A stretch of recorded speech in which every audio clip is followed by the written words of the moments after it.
La historia escrita por hombres siempre reflejó a las mujeres poderosas como mujeres malvadas, pero en su inmensa mayoría fueron heroínas que lucharon contra lo establecido.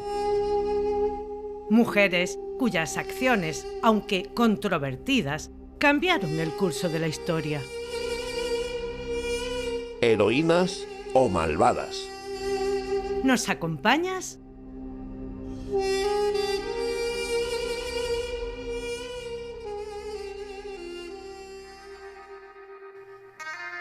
Cleopatra, la última reina de Egipto. Para conocer quién fue Cleopatra, tendremos que retroceder hasta Alejandro Magno. Durante su campaña militar contra el Imperio Persa en el año 332 a.C., Alejandro llegó a Egipto, que en ese momento estaba bajo dominio persa, y fue recibido como un liberador. Los egipcios estaban bastante descontentos con el dominio persa y le dieron la bienvenida. Alejandro fue proclamado faraón y fundó la ciudad de Alejandría en la costa mediterránea, que se convertiría en un importante centro cultural y comercial. Tras la muerte de este, los Ptolomeos, una dinastía helenística, reinó desde el 305 al 30 a.C. y fue fundada por Ptolomeo I Sóter, uno de los generales de Alejandro Magno, que estableció en Alejandría la capital de su reino, convirtiéndola en un importante centro cultural y económico del mundo antiguo. A este le sucedería Ptolomeo II Filadelfo, que fomentó el desarrollo cultural y económico y que construyó la famosa Biblioteca de Alejandría. Ptolomeo III Ebegertes, que amplió el territorio y fortaleció el poder del reino, y así hasta 10 faraones más hasta llegar a Cleopatra VII, la última y más famosa gobernante de la dinastía, conocida por sus relaciones con Julio César y Marco Antonio. Los Ptolomeos adoptaron muchas costumbres egipcias. Se presentaron como faraones y participaron en los rituales religiosos locales, aunque su origen fuera macedonio y por tanto griego. Cleopatra VII nació alrededor del 69 a.C. Fue hija de Ptolomeo XII Auletes y de madre cuya identidad no hemos tenido confirmación, aunque se especula que podría haber sido Cleopatra V Tifena, una pariente cercana. Como miembro de la realeza ptolomaica, recibió una educación griega de alta calidad. Estudió literatura, filosofía, música, arte y ciencia. Aprendió varios idiomas, incluido el griego, egipcio, hebreo, arameo, árabe, etíope y latín.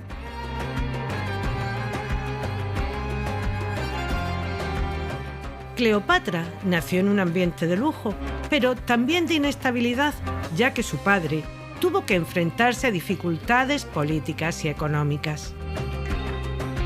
Durante su infancia, Egipto estaba bajo la influencia y presión de Roma. Su padre fue expulsado brevemente del trono y luego reinstaurado con la ayuda romana, lo que incrementó la dependencia de Egipto hacia Roma. A los 18 años, Cleopatra se convirtió en corregente junto a su hermano menor Ptolomeo XIII tras la muerte de su padre en el año 51. El ambiente político, tanto en Egipto como en la región circundante, era complejo y turbulento. Y Cleopatra accedió al trono en un contexto de disputas familiares. Su padre había dejado un reino dividido y en crisis económica. La mala administración, altos impuestos y la necesidad de pagar tributos a Roma, así como las frecuentes sequías y problemas en la agricultura, empeoraron la situación.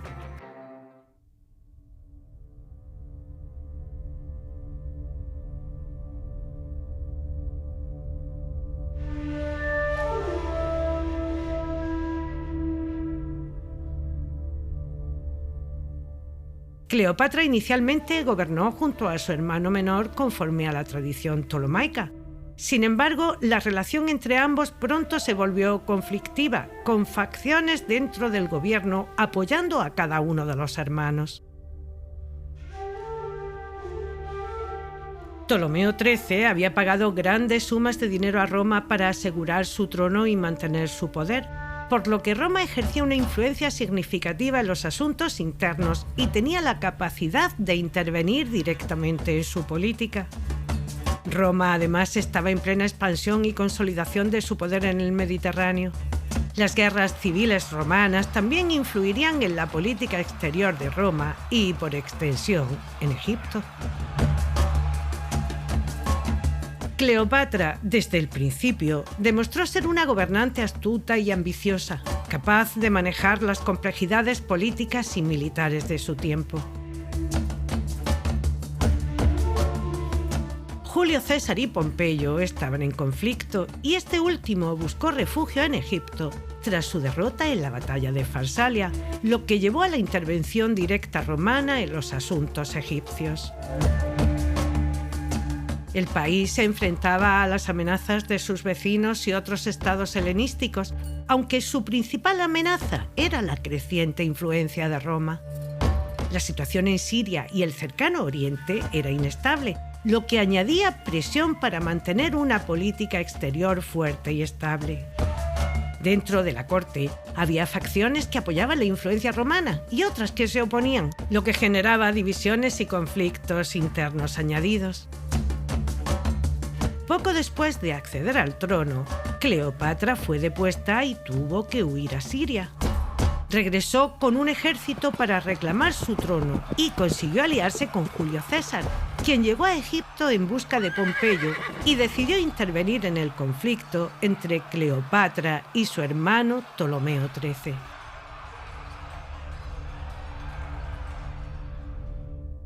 Julio César decidió aliarse con Cleopatra VII por varias razones estratégicas y políticas, como la de estabilizar Egipto, que era un aliado crucial y una fuente vital de recursos.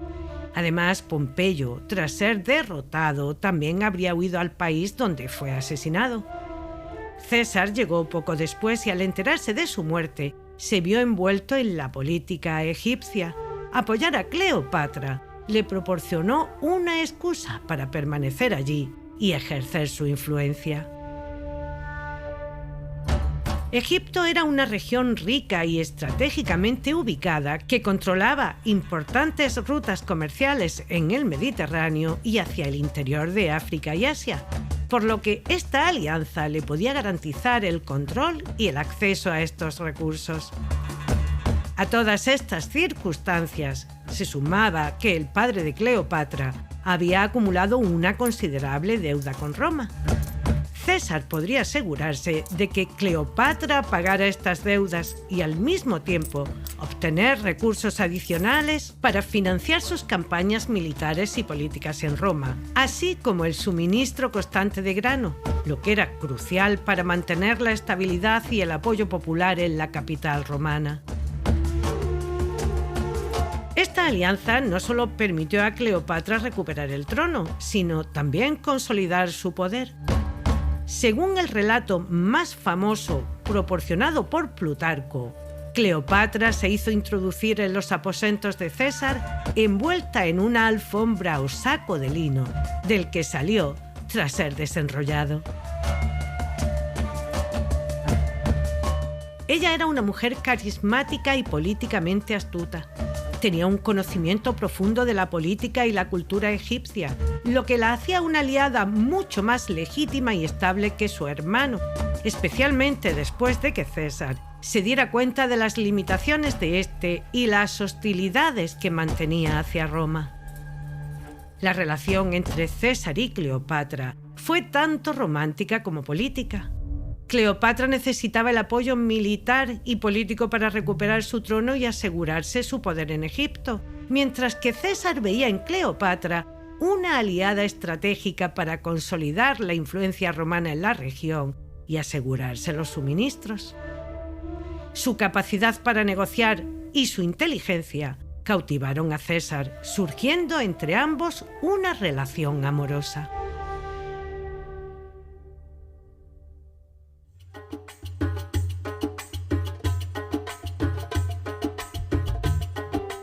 En el 47 a.C., Cleopatra dio a luz a un hijo llamado Ptolomeo XV, más conocido como Cesarión, Pequeño César, quien fue reconocido por la propia Cleopatra como hijo de Julio César, y esto consolidó aún más esta alianza. En el 46, Cleopatra y Cesarión viajaron a Roma y vivieron en una villa cercana del Tíber. Durante su estancia fue presentada como reina ante la sociedad romana, lo que causó cierto escándalo y celos, especialmente entre los seguidores de César. Tras el asesinato de Julio César en el año 44, se desató una lucha de poder en Roma. Marco Antonio, junto con Octavio, que más tarde sería el emperador Augusto, y Lépido, formó el segundo triunvirato para perseguir a los asesinos de César y consolidar su poder en Roma. Cleopatra regresó a Egipto al haber quedado en una situación bastante complicada. En el 42, después de la victoria en la batalla de Filipos contra los asesinos de César, los territorios romanos fueron divididos entre los miembros del triunvirato. Marco Antonio recibió el control sobre las provincias orientales del Imperio Romano. En el año 41, este convocó a Cleopatra para que se reuniera con él en Tarso, en la actual Turquía. Antonio buscaba asegurarse la lealtad y el apoyo financiero para sus campañas militares y políticas. Cleopatra se presentó de manera espectacular, llegando en una barcaza dorada con velas púrpuras, remos de plata y perfumada de incienso, para demostrarle así su riqueza y poder. Marco Antonio buscó en ella lo mismo que en su día hiciera Julio César, una aliada que llenara las despensas romanas y le proporcionara una posición estratégica. Octavio utilizó la relación entre ambos como propaganda política para desacreditar a Antonio en Roma. Las tensiones culminaron en la batalla de Actium en el año 31, donde las fuerzas de Octavio derrotaron a las de Antonio y Cleopatra, con la consiguiente caída. En Vidas de los 12 Césares, Suetonio describe cómo la relación de Cleopatra con Julio César y Marco Antonio fue vista como un escándalo en Roma, y en sus relatos sugiere que su conducta y sus estrategias eran vistas como inmorales y manipuladoras por parte de los romanos.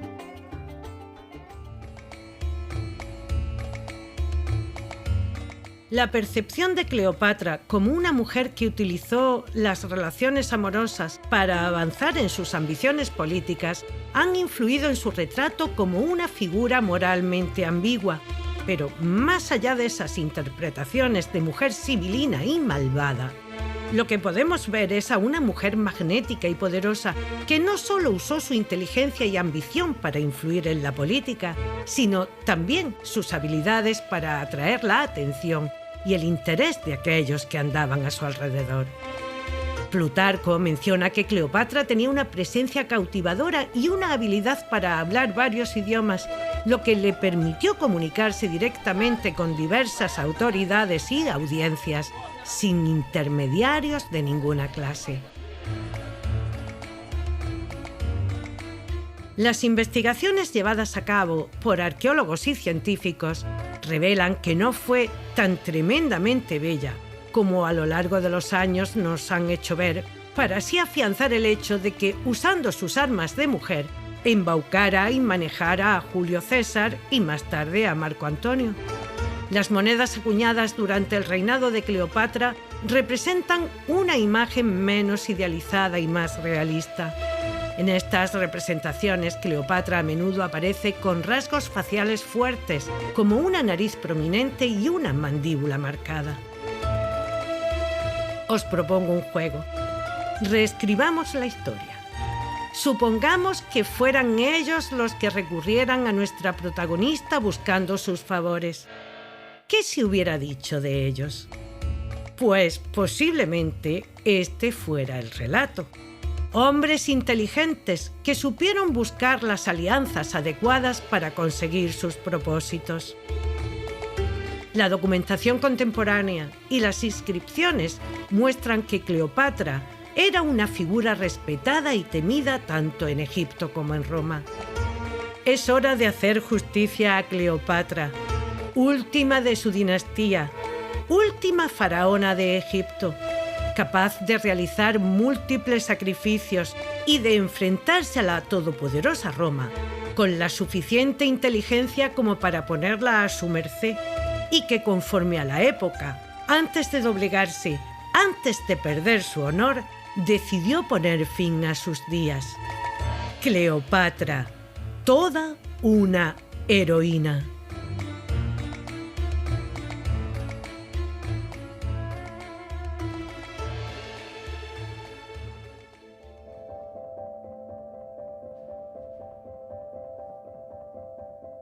Bienvenidos y bienvenidas a Heroínas o Malvadas, a esta sección en la que dialogamos sobre lo escuchado y lo analizado y lo que hemos, entre comillas, descubierto a la hora de llevar a cabo este episodio que, pues, como ya sabéis, está dedicado a Cleopatra.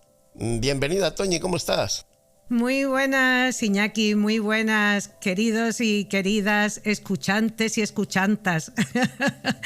Bien, muy bien, y encantada además de poder charlar de esta personajaza, vamos a llamarle así.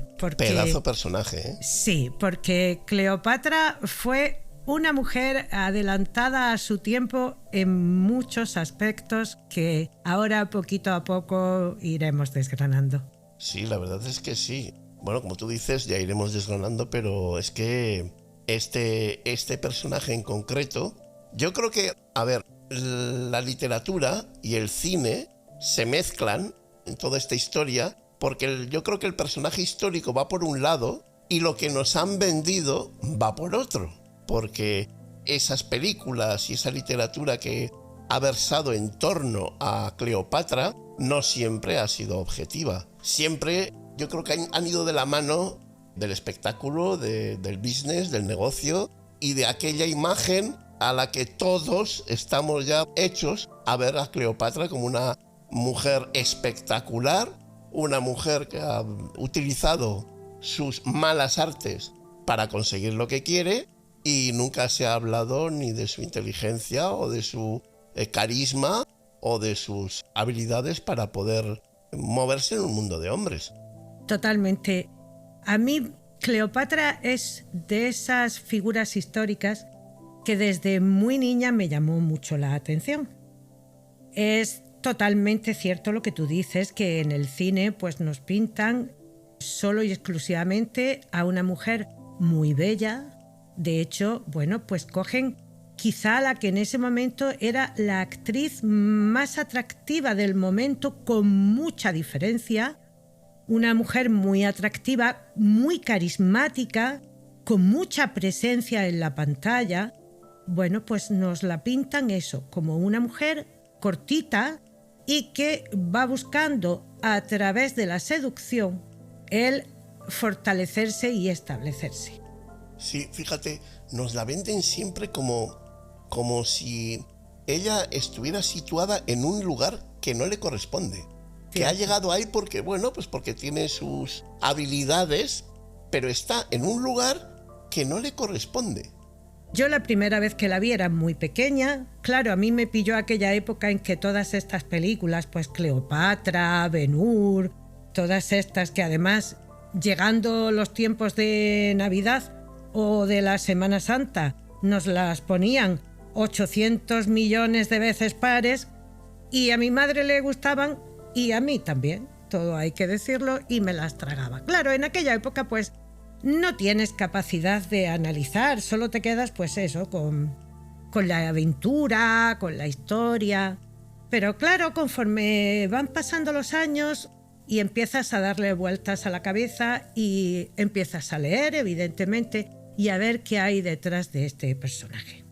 Es cierto que Cleopatra recibe una educación riquísima porque viene de una familia griega, y para los griegos, Macedonia para ser más exacta, Para ellos la cultura era algo tan importante o la cosa más necesaria, ¿no?, que pudiera sucederles en su vida. Se prepara de una manera magnífica. Consigue hablar 6 o 7 idiomas, mientras que ninguno de sus antepasados, de sus antecesores, había hablado egipcio. Ellos habían seguido manteniendo su lengua materna, vamos a decirlo así. Ella aprende egipcio, aprende arameo, se instruye en otras disciplinas, literatura. Es una mujer preparadísima. Y que además esta chica en su infancia se desenvuelve en un ambiente muy difícil. El padre tiene puesto en el cuello la bota romana. Se lo comen las deudas. Hay problemas de sequía. El campo no produce las cosechas que debiera. O sea, todos son adversidades, y en esa adversidad es donde esta niña va creciendo. Y llega un momento en que todo esto la va enriqueciendo de una manera que la convierte en una mujer con 1000 recursos. Una mujer capaz de buscarle las vueltas a todo y de intentar de cualquier manera conseguir sus objetivos, que en definitiva, si nos paramos a pensar, nos han hecho ver que eran objetivos personales. Pero si miramos la historia con detenimiento, al final ella lo que va buscando es el beneficio de su pueblo, también de ella, no cabe duda, pero va buscando el beneficio de su pueblo. De ahí el que vaya intentando hacer alianzas con todo aquel que se le cruza en el camino. Se le cruzó Julio César y buscó la manera de hacer alianza. Pero ojito, no nos equivoquemos, que a Julio César también le interesaba, igual que luego más tarde le interesó a Marco Antonio. Esto, como se suele decir en un lenguaje coloquial, son panes cambiados de mano. O sea, te doy porque me interesa y me das porque te interesa. Al final, cada uno llevaba su propósito, al final cada uno llevaba su porqué. Y bueno, pues que luego surgieran historias de amor entre ellos, pues yo tampoco lo veo tan descabellado. Al final, cuando dos personas de distinto sexo se tienen que aliar de una manera tan estrecha como para ser capaces de derribar tantísimo inconveniente que tienen en el camino, al final eso crea una serie de sentimientos. Esos sentimientos pueden ser malos y que al final se cree un odio entre ambas partes, pero también puede lugar a dar buenos sentimientos, y en este caso, bueno, pues dio lugar al amor. Bueno, pues de alguna manera se ha condenado ese amor. Sí, la verdad, claro, hay que entender una cosa, que yo creo que hay que situarse en aquel momento, ¿no? Tú eres Cleopatra, eres la reina de Egipto. Julio César es, vamos a decirlo así de manera, el rey, no de Roma, el rey del mundo conocido, porque al final es lo que era. Yo he hablado con muchas personas que no se creen que hubiese un amor real entre los dos.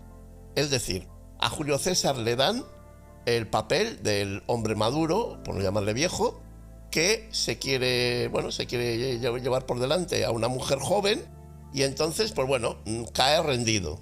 Y a ella la ponemos en la picota de decir, esta luce sus encantos, ha encontrado al tonto de turno, y entonces pues dice, mira, yo me voy con este y así su poder también es mío.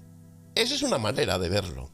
Pero yo sí me puedo creer el hecho de que el amor, de verdad, surgiera entre Julio César y Cleopatra por lo siguiente. Porque tenemos que darnos cuenta que en aquella época, una persona como Julio César está acostumbrado a estar con mujeres que no son reinas, que no han tenido esa educación, que no se han cultivado de esa manera. Entonces tú, cuando te encuentras a una mujer que primero el poder, quieras que no, es atractivo y hace atractivo a la persona. Pero es que además, Cleopatra, lo que tú has dicho, o sea, había estudiado un montonazo de cosas y había tenido una educación absolutamente lo más abierta posible y se había empapado de todo. Eso, a la hora de, personalmente, como emocionalmente y como es una persona, cambia todo. Y tú te encuentras con una mujer tan inteligente y con tantos recursos, caes, porque no estás acostumbrado a eso. Porque además el papel de la mujer en aquella época era un papel secundario absolutamente. Y te encuentras con una que el papel que tiene es el protagonista. Eso va a curtir a la persona. Y cuando tú te encuentras con ella, lo más normal es que si tienes 2 dedos de frente, esa persona te haga sentir una atracción brutal. Y si encima, como yo me imagino, como persona en reina que lleva adelante todo un país, tenía que tener muchos recursos a la hora de plantear estrategias, a la hora de saber moverse, porque claro, esto no es como un príncipe que desde pequeñito sabemos que va a ser rey y no tiene que enfrentarse a ninguna dificultad. Ella viene enfrentándose a una dificultad desde el principio. Es decir, es mujer y está en un mundo de hombres. Y ya no solo digo los egipcios, digo hombres, los romanos, los fenicios, los no sé quién, los no sé cuántos. O sea, todo lo que pueda ser fuera de Egipto es apabullante, un mundo de hombres. Y ella tiene que luchar con todo eso. Y eso te curte el carácter. Vienes desde las dificultades desde el principio. Hombre, pues si me dices que una mujer así no te puede enamorar, pues madre mía, ¿dónde estamos mirando? Sí, además, fíjate que lo que tú has apuntado, yo estoy también completamente de acuerdo contigo, pero es que ella aprendió a hacer el triple salto mortal a lo largo de su infancia y de su juventud, porque no solamente ve todas las dificultades con las que el padre se cae de bruces, al padre lo deponen, lo vuelven de nuevo a instaurar, pero es que después a ella le pasa exactamente lo mismo. A ella también llega un momento en que tiene que irse. Y cuando vuelve es cuando se encuentra con el apoyo de Julio César. En esa vuelta es cuando ella cuenta con ese apoyo, cuando ella establece esa alianza. Y yo puedo imaginar más o menos la conversación. ¿Qué me das? ¿Qué te doy? ¿Qué me ofreces? ¿Qué te ofrezco? Claro. ¿En qué nos podemos ayudar? Tú necesitas mi ayuda, yo necesito la tuya. Yo, Cleopatra, necesito tus ejércitos y tus estrategias, y tú, Julio César, necesitas el grano. Tienes que asegurarte además que la deuda que mi padre dejó la puedas cobrar. O sea, ahí es que hay un montón de matices que ponen de manifiesto e igualan a ambos personajes. Claro. Tanto a ellos como a ella a la misma altura. A la misma altura en todos los sentidos. Fueron estrategas, fueron personas de Estado, fueron grandes estadistas cada uno, viéndolo desde su punto de vista, cada uno poniendo en primera persona su problema, no el del otro, evidentemente, pero jugando, sabiendo muy bien jugar. Hicieron una magnífica partida de ajedrez, que en un momento dado, y con Marco Antonio, hubo un jaque mate, y nunca mejor dicho, y puso fin a la historia. Pero realmente fueron 3, ellos 2 y ella, 3 grandes estadistas con las ideas muy claras, sabiendo muy bien qué ambiente era el que tenían alrededor. Como tú bien dices, Roma era un imperio que dominaba prácticamente toda la zona, todo el territorio, y que de hecho al final fueron los que se quedaron como dueños y señores de Egipto. Claro. Es que fíjate, en esa reunión que dices que me ha gustado mucho imaginármelo porque me ibas hablando y decía, pues es que fíjate cómo tuvo que ser aquello. Tenemos que darnos cuenta que tanto él, Julio César, como ella, Cleopatra, cuando se juntaron, cuando aparecieron uno delante del otro, date cuenta que lo que mostraron al otro tuvo que ser seguridad, ímpetu, poder. Y claro, es que ¿cómo no te va a atraer una persona, tanto él como ella, ¿Cómo no te va a atraer si encima te estás ofreciendo, te estás poniendo en lo mejor que tú tienes, presentas esa seguridad, esa fuerza, esa cultura innata que también tenían los dos. Claro, es que es muy fácil. Además yo creo, fíjate, que quizás cabe la posibilidad de que el amor de Julio César y Cleopatra fuera más emocional, más de persona, más de que te atrae la mente del otro, la forma que tiene de enfrentarse, de plantear estrategias. Y quizás la de Marco Antonio fue más visceral, ¿no? Más de este hombre o esta mujer me trastocan. Pero uno u otro son, para mí, amores que pueden ser perfectamente sinceros. Y el resultado que, después de la historia o después de todos estos años, el resultado que nos llega, o por lo menos que yo he descubierto, es que amor no existe. O sea, es una mujer que mueve sus caderas y dos tontos, muy tontos, caen y se quedan embelesados. Y es que yo esa parte tampoco me la creo. Es verdad que fueron los historiadores romanos que estaban decididos a acabar con el crédito de Cleopatra, estaban dispuestos a tirarla, a pisotearla y hacer todo lo que fuera necesario. Pero bueno, han pasado la historia, 2 historias, valga la redundancia, de Cleopatra, donde nos está diciendo qué clase de mujer era, cómo sabía perfectamente cuál era su poderío y cómo ella se las apaña para hacerle ver a esos 2 representantes del Imperio Romano que ella es la reina de Egipto, que ella es la faraona. Pues en esos tiempos en los que nos estamos moviendo, no sé yo cuántas mujeres de este estilo podemos encontrar en la historia. Yo creo que esa visión que tenemos literaria y de las películas y lo que nos han contado es el peor enemigo de Cleopatra. Eso ha hecho que todos, en general, conozcamos a Cleopatra. Tú vas a encontrarte mucha gente que no conoce a Hatshepsut, menos que no conozcan a Nefertiti, pero a Hatshepsut te vas a decir, todo el mundo se te va a quedar mirando como si hubieras dicho algo raro. Entonces tú dices Cleopatra y quien más, quien menos ya sabe de lo que está hablando. Pero eso mismo es su peor enemigo, porque ha dado una imagen de ella que no es que sea la mitad de lo que era, es la 10ª parte de lo que ella fue. Yo, cuando he estado mirando y leyendo y un poco rebuscando en toda la historia de Cleopatra, las críticas, las enormes críticas que historiadores, sobre todo romanos, pero incluso medievales, en la época medieval a Cleopatra se la dio por derecha, por izquierda, por arriba y por abajo. Lo peor que tiene esa gente para echarla a la cara es que ella ha utilizado las relaciones personales y sexuales para consolidar y mantenerse en su poder. Sí, Iñaki, pero si nos paramos y analizamos, es que es el único punto por el que podían cogerla. No te creas, tienen más, Fíjate, si dejamos eso a un lado, porque decimos, bueno, mira, eso a mí es que como que no me vale. Hablan también de una traición a Egipto. Y tú dices, ¿pero cómo? ¿Pero qué traición? Sí, hablan de que como se alió con Roma, no para que Egipto sea más grande, sino para mantenerse ella en el poder, pues dicen que están traicionando a Egipto. Y resulta que yo me pongo a pensar y digo, pero señores, están ustedes con la superpotencia militar del momento.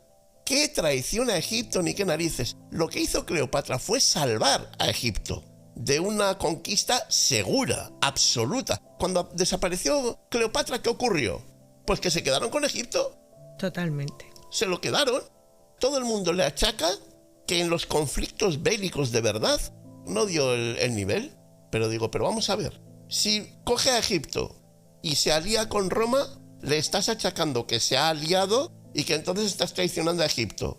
Y ahora le dices, no, cuando te plantas la guerra, como no ganas, pues entonces mal también. Claro, ¿cómo vas a ganar? ¿Cómo vas a ganar a un ejército que es pues el sumum de la época? Es que es imposible. O sea, Cleopatra lo que hizo fue dar años de aire y de respirar a Egipto.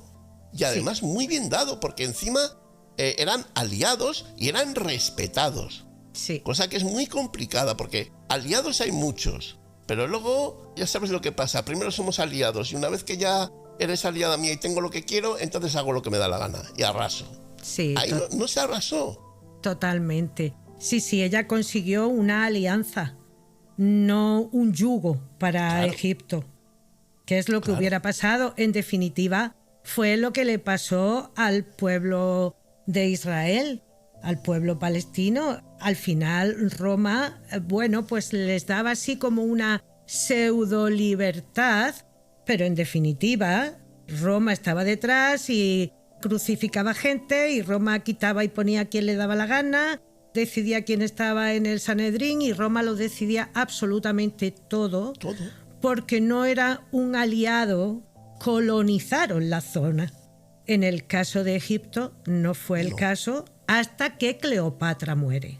Claro. Pero hasta ese momento es una alianza. Son dos estados con una serie de acuerdos y de tratados que van respetando y que van haciendo que cada uno consiga la meta que ha buscado. Egipto ofrece llenar despensas. Egipto ofrece una situación estratégica privilegiada para que Roma se pueda mover por el Mediterráneo y por Oriente Medio. Y Roma, le ayuda o le compensa dándole esa estabilidad que Egipto necesita. Para mí fue una alianza perfecta. Creo, eso sí, que muchos historiadores romanos, que no todos, que hay una gran parte de historiadores romanos que sí que colocan a Cleopatra en el sitio que le corresponde. Pero hay otra parte que decidieron que por ahí es por donde la iban a derribar, por la mujer hermosa, seductora, que embauca y vuelve loco a los hombres. Cleopatra no era ni tan siquiera una mujer tremendamente bella. Las monedas que se han ido encontrando en las excavaciones arqueológicas demuestran que era una mujer con rasgos incluso un tanto duros. Es verdad que el concepto de belleza ha cambiado mucho a lo largo de los años y que lo que hoy consideramos bello, hace 100 años a lo mejor no, y al contrario. Rubens pintaba a mujeres muy bellas que hoy día diríamos de ellas que tienen sobrepeso. O sea, el concepto de la belleza también es verdad que cambia mucho en el curso del tiempo, y los estándares se van modificando. Hace unos años incluso se consideraba que una mujer era guapa cuando tenía pocos rasgos femeninos en el cuerpo. O sea, tú veías a una mujer y era tan delgada, tenía tan poco pecho, apenas si tenía cadera, parecía más un hombre que una mujer propiamente dicha. O sea, el concepto de belleza, estamos de acuerdo, cambia. Pero bueno, sí, lo tenemos que mirar desde nuestra perspectiva, no tenemos otra. Y lo cierto es que Cleopatra, si por ejemplo la comparas con Nefertiti, no era guapa. Tú miras el busto de Nefertiti, que sabemos que además en la época de Nefertiti se dejó de idealizar a la hora de hacer representaciones, que hasta ahí todos los faraones eran representados como semidioses y prácticamente perfectos, pero a partir de Akenatón se les hace hasta sus lorcitas en la barriga y todas estas cosas. Nefertiti era infinitamente más guapa que Cleopatra. ¿Fue su belleza? Yo creo que fue un poco de todo, porque al final, cuando tú miras a una persona, tus ojos no ven solamente un aspecto físico, ven también esa personalidad que hay detrás, que cuando esa personalidad se casa con un aspecto que encima es agraciado, lógicamente es miel sobre hojuelas. Y posiblemente este fuera el caso de Cleopatra.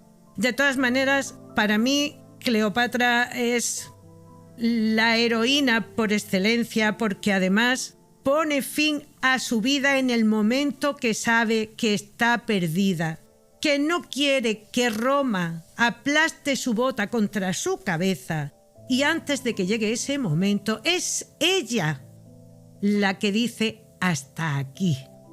Sabemos que era joven, que tenía 30 y algo de años. Estamos de acuerdo que en esa época la gente no vivía 80, pero con todas y con esas era una mujer joven, y su dignidad, su orgullo de mujer fuerte y poderosa y conocedora de quién era o como diríamos a día de hoy, de mujer empoderada, hizo que ella fuera la que decidiera cuál iba a ser el último instante de su vida.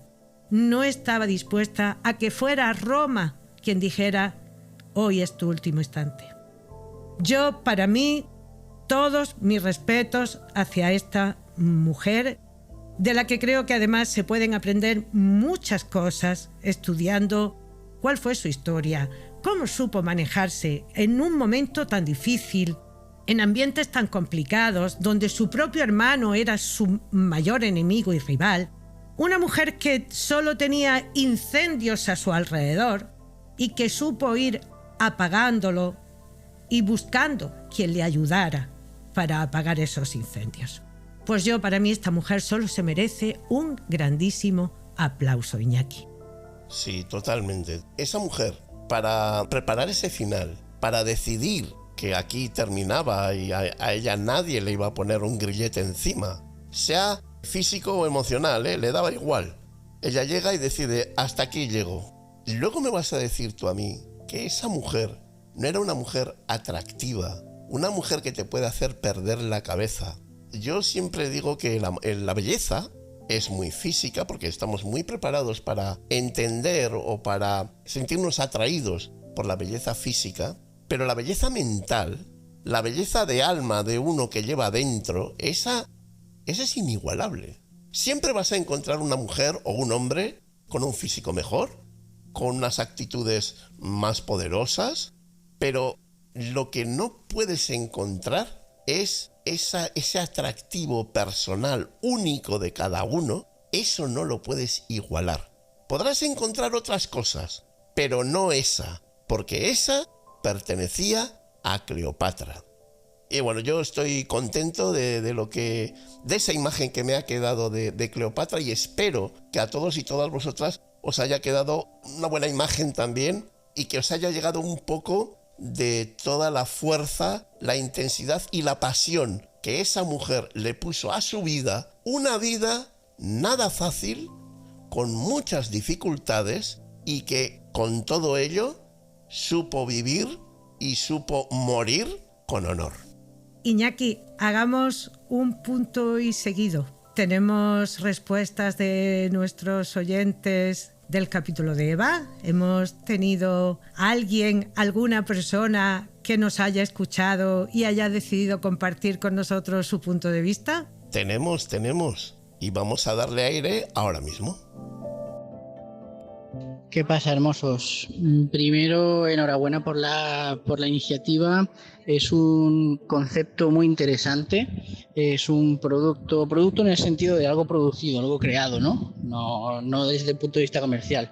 Es un producto que se adivina muy complejo y muy completo, porque ya la premisa ya me gusta. Eso de intentar revisionar desde vuestro punto de vista siempre, claro, cómo la historia ha tratado a la figura de la mujer, y me gusta que lo mencionáis, ¿no? Empezáis con una mujer que no es un personaje real, es un personaje de una novela épica, una novela fantástica, que se ha tenido como texto religioso, como base, que es un texto, recordémoslo, el Antiguo Testamento es el texto de los judíos que intentaban plasmar por escrito sus tradiciones orales, su conocimiento, todo aquello que iban perdiendo después de tantos años en la diáspora, como pueblo deportado, como pueblo que cuando llegaron los babilonios a su territorio se los llevaron de allí. Entonces no querían perder su esencia, pero además en el propio Nuevo Testamento, además de la base de,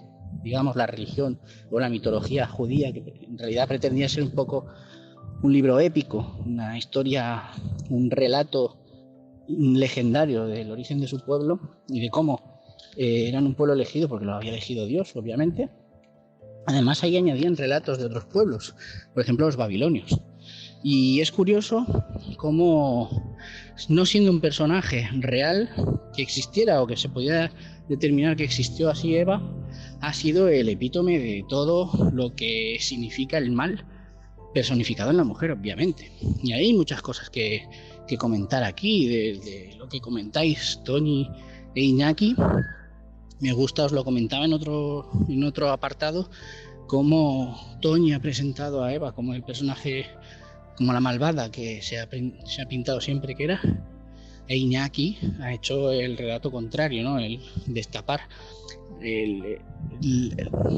cómo lo gestiona Iñaki. Presenta Eva pudo haber hecho cosas malas o malas a ojos de Dios, de ese otro personaje todopoderoso que lo crea todo, pero el haber hecho esas cosas malas dio lugar a cosas buenas, ¿no? Ese saltarse la norma era parte de ese libre albedrío, de ese interés por evolucionar como personaje y por evolucionar como especie. Muchas cosas a apuntar aquí. Primero, si el pecado fue comer el fruto, lo hicieron tanto Eva como Adán, así que los dos son igual de culpables. Eso es lo primero. ¿Por qué la historia ha marcado siempre a Eva? ¿Y por qué no a Adán? Vale, Eva fue la inductora. ¿Por qué fue Eva la inductora? ¿Hay maldad en ese gesto? Si la serpiente le había dicho a Eva que era bueno, y ella lo que hizo fue, en su generosidad, compartir esa herramienta nueva, ese poder nuevo que iba a obtener con su pareja, con su marido, con su alter ego, con su compañero. Y no se lo quiso quedar para ella solo. ¿Cómo hubiera juzgado la humanidad Eva si hubiera sido la única en comerse el fruto? Pues igual, la única culpable en haber provocado la ira de Dios y ya está, simplemente. No acabo de ver salvación, siempre se le puede buscar algo malo. Dice Iñaki que Eva lo que hace con eso es lanzar esa piedra que provoca ondas en el agua, ¿no? Es iniciar esa chispa que da lugar a una explosión de evolución, de creación. Uno podría pensar, y la verdad que fue lo primero que me pensé, ¿qué puede motivar a Eva a arriesgar el estatus en el que vivía? Recordemos que vivía en un lugar donde no tenía ningún tipo de necesidad, donde tenía todos los caprichos que quería y donde tenía cubierta una cosa muy importante de la que me gusta mucho hablar y de la que seguiré tratando en la sección Mierda Mental del Cuéntame Hermosura siempre que yo pueda. El tema de la cuestión material. Si Eva ya tenía eso resuelto, ¿por qué lo pone en peligro? Y no solo Eva, Adán, porque recuerdo que fueron los dos que comieron de la manzana. Bueno, manzana. Todos sabemos que no era una manzana, que era el mal, pero bueno. ¿Por qué arriesga eso? Y a mí me recuerda el paralelismo con la historia de Siddhartha Gautama, un príncipe de la India en un lugar donde había una pobreza extrema. Él vivía regaladísimo, él vivía en un entorno privilegiado, rico, donde todo el mundo era joven porque los sirvientes se iban sustituyendo año tras año porque siempre iba a haber gente joven a su alrededor, entendiendo la vejez como algo malo, ¿no? En un momento en el que la esperanza de vida tampoco era muy larga. Riqueza, abundancia, todo lo que le hizo falta.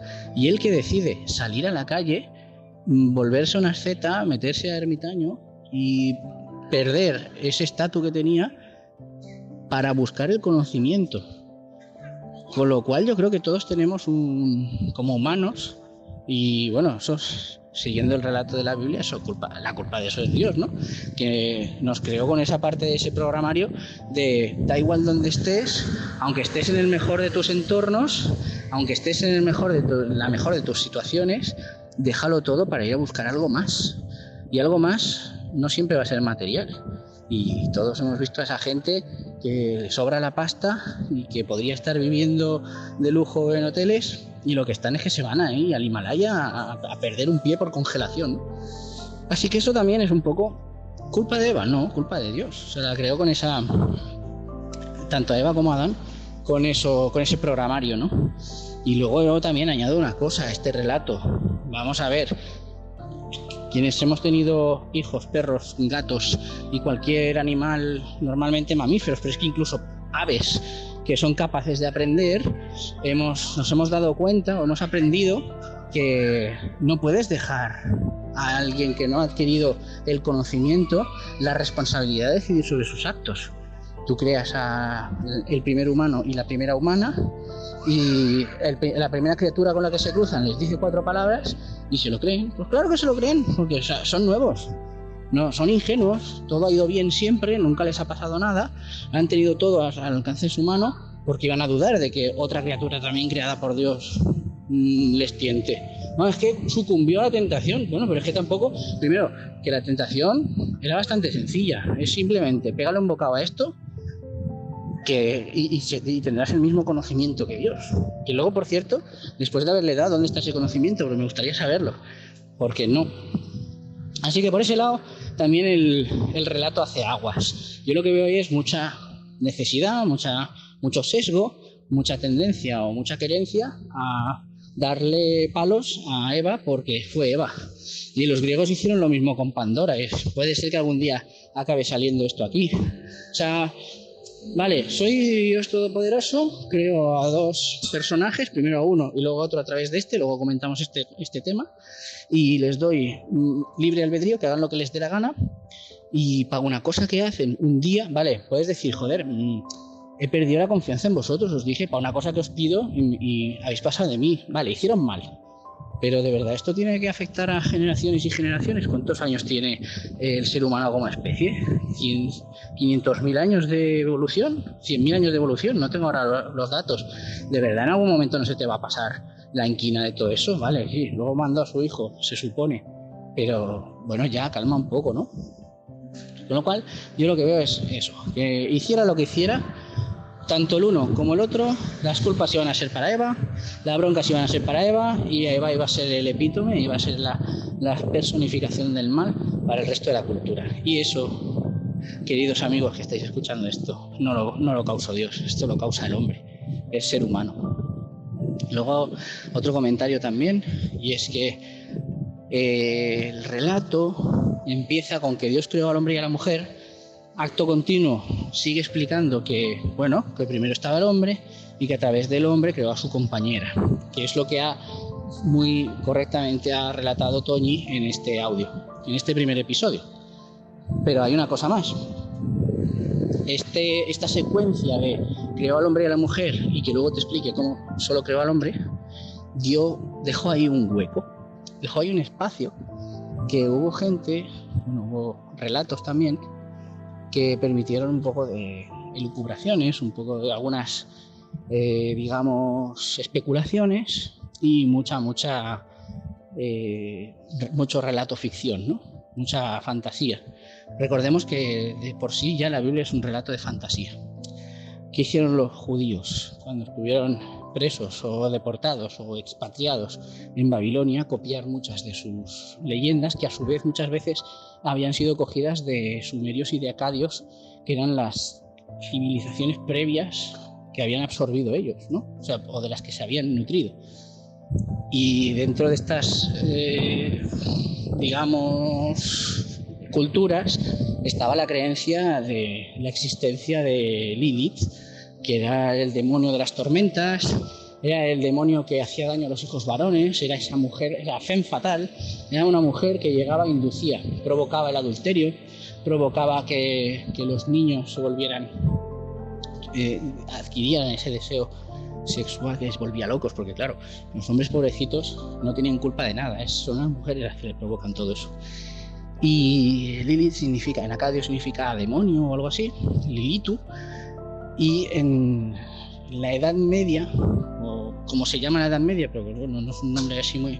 En los tiempos,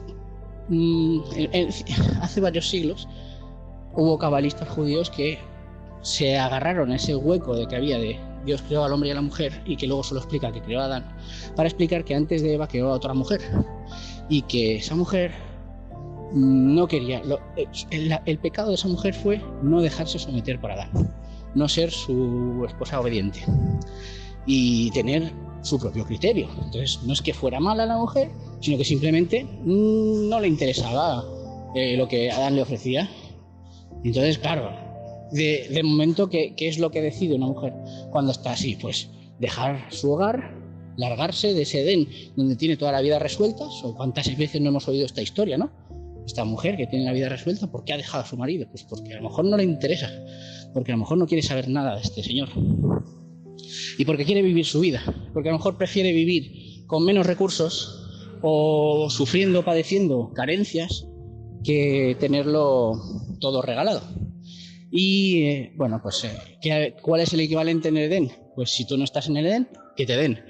Y lo que pasó a Lilith es que se fue a vivir con los demonios que vivían fuera del Edén, con los demonios de la noche, con los diablos, y bueno, y luego ya hay historias ya del vampirismo y del neogoticismo, de que Lilith en realidad, viviendo entre demonios, se convirtió en la reina de los demonios y en una especie de ser maligno.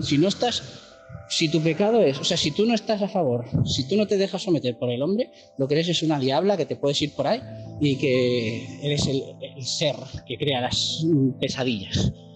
Y bueno, eso también dice mucho, ¿no?, de quien escribe esa historia. Entonces, las dos pillaron por ese lado. Lilith por no quererse someter a Adán, y Eva pues porque simplemente fue ingenua y le provocó a Adán que pecase, porque Adán, pues pobre, se dejó hacer. Entonces, bueno, esta es un poco la visión que yo tengo. Me ha gustado muchísimo que lo presentaseis así y me ha gustado mucho que lo llevaseis de esta forma. Creo que he sido mal educado y no me he presentado en el audio, aunque sí en el mensajito previo al que por escrito que he mandado en este audio. Soy Chus, del podcast Cuéntame Hermosura y el podcast Rumor Equímico, y espero que sigáis mucho tiempo haciendo esto porque me está encantando. Un abrazo a todos.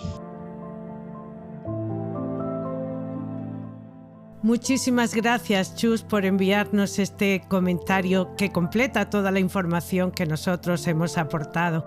Claro que sí, Lilith, Pandora, al final, las mujeres siempre cargamos con la peor parte. Y por supuesto, muchísimas gracias por tus buenos deseos con este proyecto. Esperamos, Iñaki y yo, que este sea el primero que nos envías, pero por supuesto no el último. Muchísimas gracias. Hola, primero de todo quería deciros que me ha gustado mucho vuestro primer capítulo.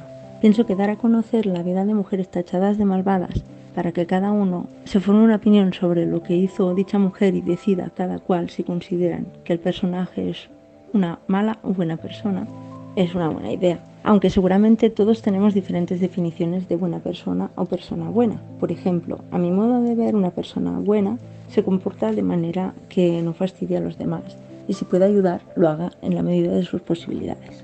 En la parte en que Iñaki divaga sobre las consecuencias del comportamiento de Eva, de que tal vez gracias a ella gocemos de libre albedrío y de que el hecho de que las cosas se compliquen no tiene por qué ser malo, sino una oportunidad de meditar sobre eso y sacar un aprendizaje, quizás esencial para el futuro.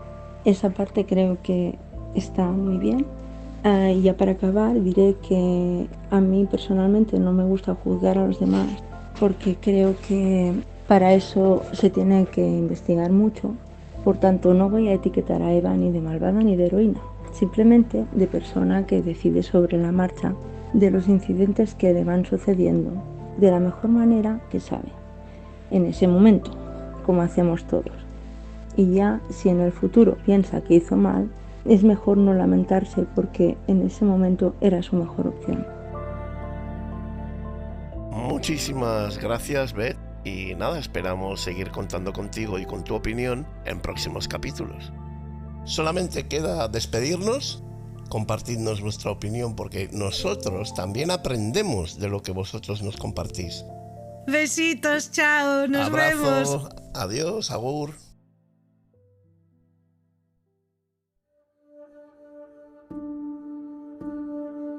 Provengo de un mundo que nunca ha estado hecho a mi medida.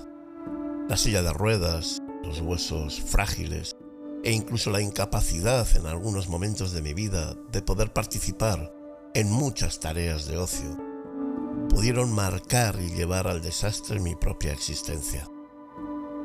Desde pequeño, en historias que nos contaban nuestros abuelos y abuelas o en los libros y películas que descubríamos en aquellos primeros años, siempre nos metieron en la cabeza, sobre todo a los chicos, que teníamos que ser fuertes y grandes, totalmente dependientes de nuestro físico y de nuestras capacidades corporales para conseguir y mantener nuestro estatus de líderes y guerreros dentro de nuestra sociedad. Siempre me ha gustado inspirarme en la vida de aquellos que me precedieron y que por alguna razón pudiera aprender de ellos o ellas. Vivir en mayúsculas ha sido siempre cosa mía, lo sé. Pero no puedo olvidar la influencia esencial de muchas personas cuyos ejemplos de vida me han guiado y apoyado en este largo camino. Encontrar personas que con su ejemplo, y no solo con lo que te digan, sean capaces de removerte por dentro para ir naciendo a tu propia esencia, es fundamental. De entre todas ellas, hoy os reconoceré que el ejemplo de algunos personajes históricos, como es el caso de nuestra querida Cleopatra VII, ha sido crucial para entender y valorar lo verdaderamente importante en esta vida.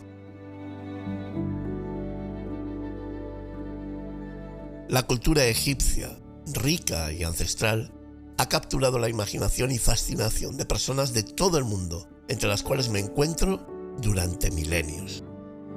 Y nada más fascinante y espectacular que sus famosos faraones y faraonas. No solo gobernaron con poder absoluto, sino que también afirmaban tener un linaje divino, asegurando que su autoridad estaba respaldada por los mismísimos dioses.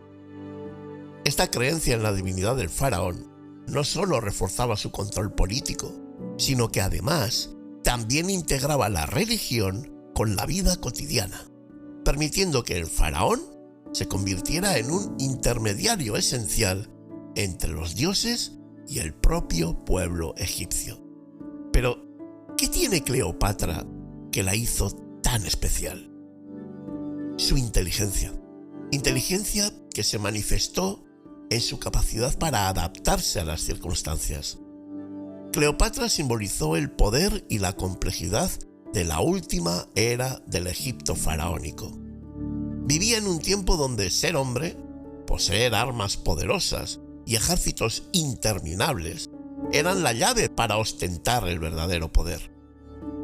Y sin embargo, sin poseer nada de ello, supo cómo utilizar sus cartas para jugar la partida en su terreno, con sus normas, usando su inteligencia, su desarrollada emocionalidad y su carisma para lograr vencer.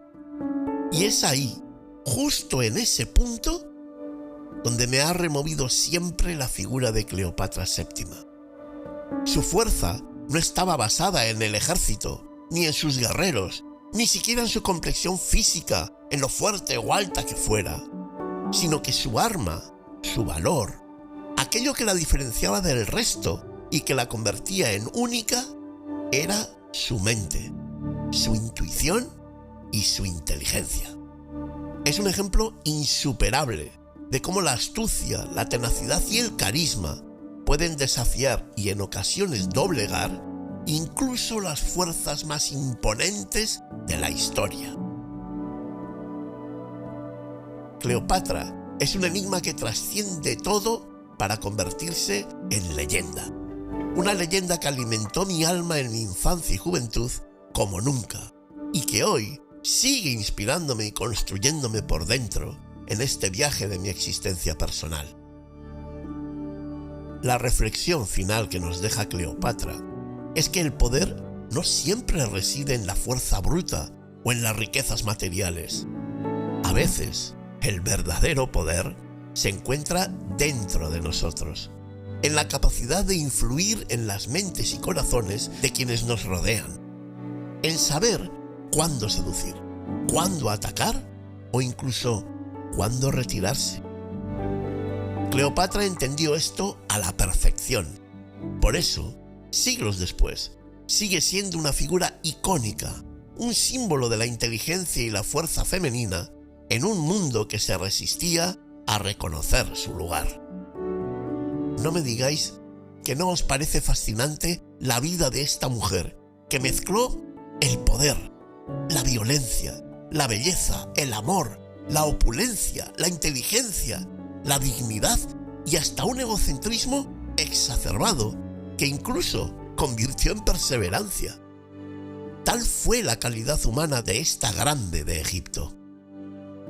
Es muy complicado poder igualar la capacidad de resolución y convicción de esta mujer. No me queda otro remedio que rendir pleitesía a una figura absolutamente arrolladora como es la de Cleopatra VII Philopator. la última reina de Egipto. Firmado El héroe que camina sentado.